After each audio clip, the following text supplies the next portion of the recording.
Schools and child care centers are about to open up. The parents are afraid that their kids will get infected and bring it home. The teachers are scared of getting infected by the children and passing it on to their families. What do you think? Maybe we shouldn't be opening up the schools or the child care centers? I would not be opening anything right now. I would transition all education to online learning. The kids are very receptive to it. They're all over the internet sites anyway.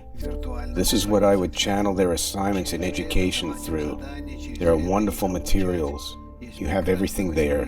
You can give instant assignments and start working on it with them right away. Regular daily quizzes can be administered and everything else.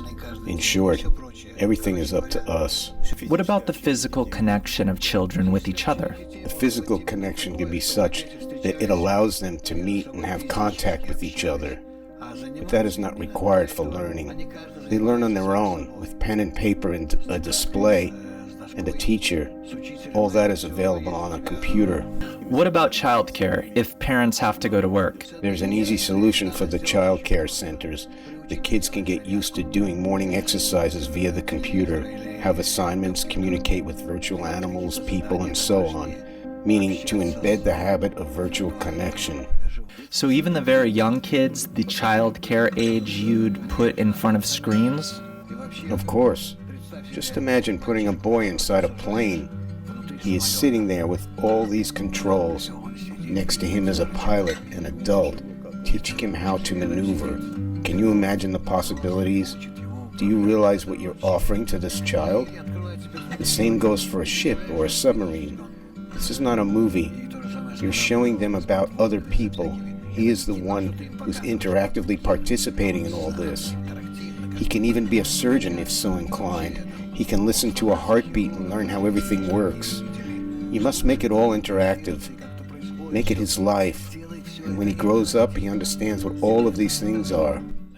I'm getting excited by all this. Of course. Could you imagine yourself being a little kid, how it would have captivated you? Indeed, I'd sprint to the monitor just to be able to do it. I can be together with somebody, a pilot or a surgeon, a doctor. Not to mention that you can choose the professions that interest you. You can educate a child this way about different jobs, show him everything that is out there, make it interactive as if he's running after a wolf or some other animal in the forest, or as if he's trying to capture something or communicate with someone. So you'd take all the games with killing and kidnapping and replace them with the constructive educational ones? Yes. This is how you develop a person. He experiences all of it and is getting educated through it. Would you cancel all the games with violence that are flooding the web? Absolutely. Absolutely everything that exists to this day. You think that they're a terrible influence, right? There is nothing good about them.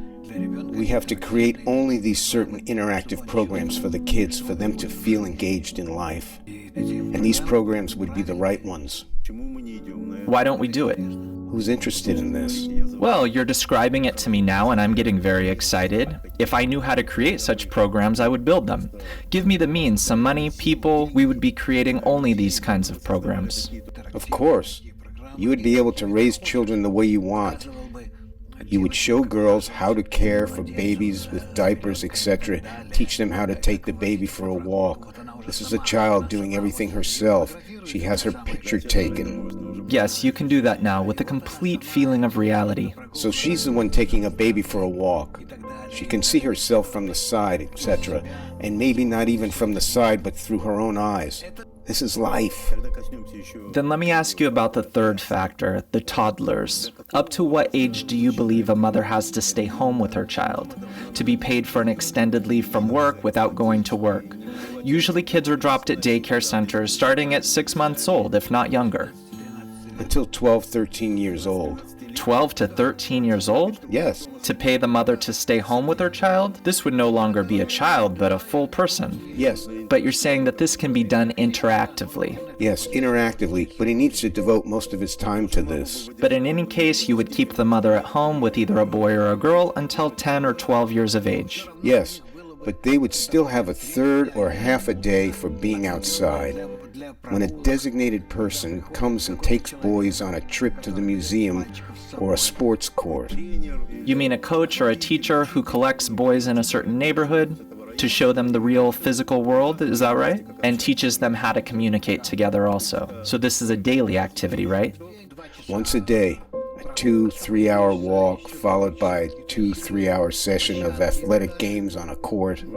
You've depicted a beautiful world just now. Why can't we bring it to fruition? What's involved?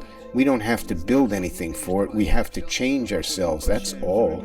We keep simplifying the task, sending everyone to work, sending kids to daycare or schools, forgetting about them for half a day. Yes. Is that our motivation? Yes. Is our egoism the basis for this? Is this too nothing but ego? This is the only way our ego operates, unfortunately so. So I just want to have less problems, but in essence, there's only more and more of them. C'est la vie. That would be so wonderful, though. The picture you just drew for us is so beautiful. It's very simple. Well, I doubt that it's simple, but it's very beautiful. It's not simple because of our nature, our egoism, but this is in our hands.